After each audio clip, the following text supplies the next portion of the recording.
સાબરકાંઠામાં ભારે વરસાદ બાદ ખેતીમાં ભારે નુકસાન જોવા મળ્યું છે। જિલ્લામાં હજુએ ખેતરોમાં પાક પાણીમાં જોવા મળી રહ્યો છે।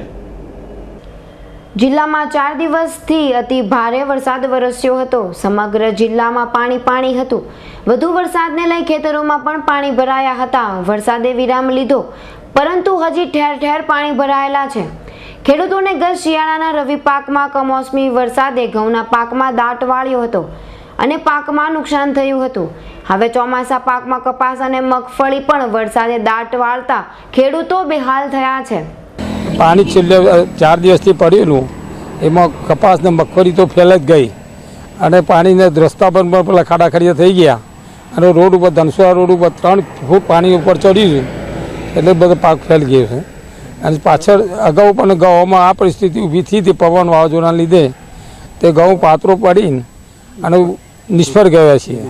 ખેડૂતને મરવા પામેલ ખેડૂતને કંઈ સહાય આપો તો યોગ્ય સારું આપશે।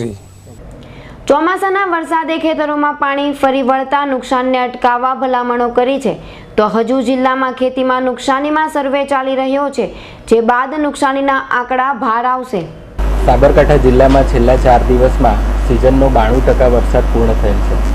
સતત વરસાદથી ખેતરમાં પાણી ભરાવાની સ્થિતિનું નિર્માણ થયેલ।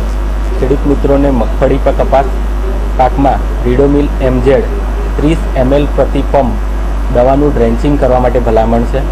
ખેતરમાં વરાપ આવેથી કપાસ પાકમાં નાઇટ્રોજિનસ ફર્ટિલાઇઝર આપવા માટે ભલામણ કરવામાં આવે છે। છેલ્લા 4 દિવસના વરસાદમાં પ્રાથમિક સર્વે ચાલુ છે।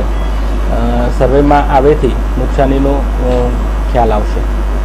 ચોમાસાના ભારે વરસાદે સમગ્ર જિલ્લામાં નુકસાનની હદ વટાવી છે, સાથે ખેડૂતોને પણ પાણી કરી દીધા છે। દીપકસિંહ રાઠોડનો રિપોર્ટ, S9 ન્યૂઝ, હિંમતનગર।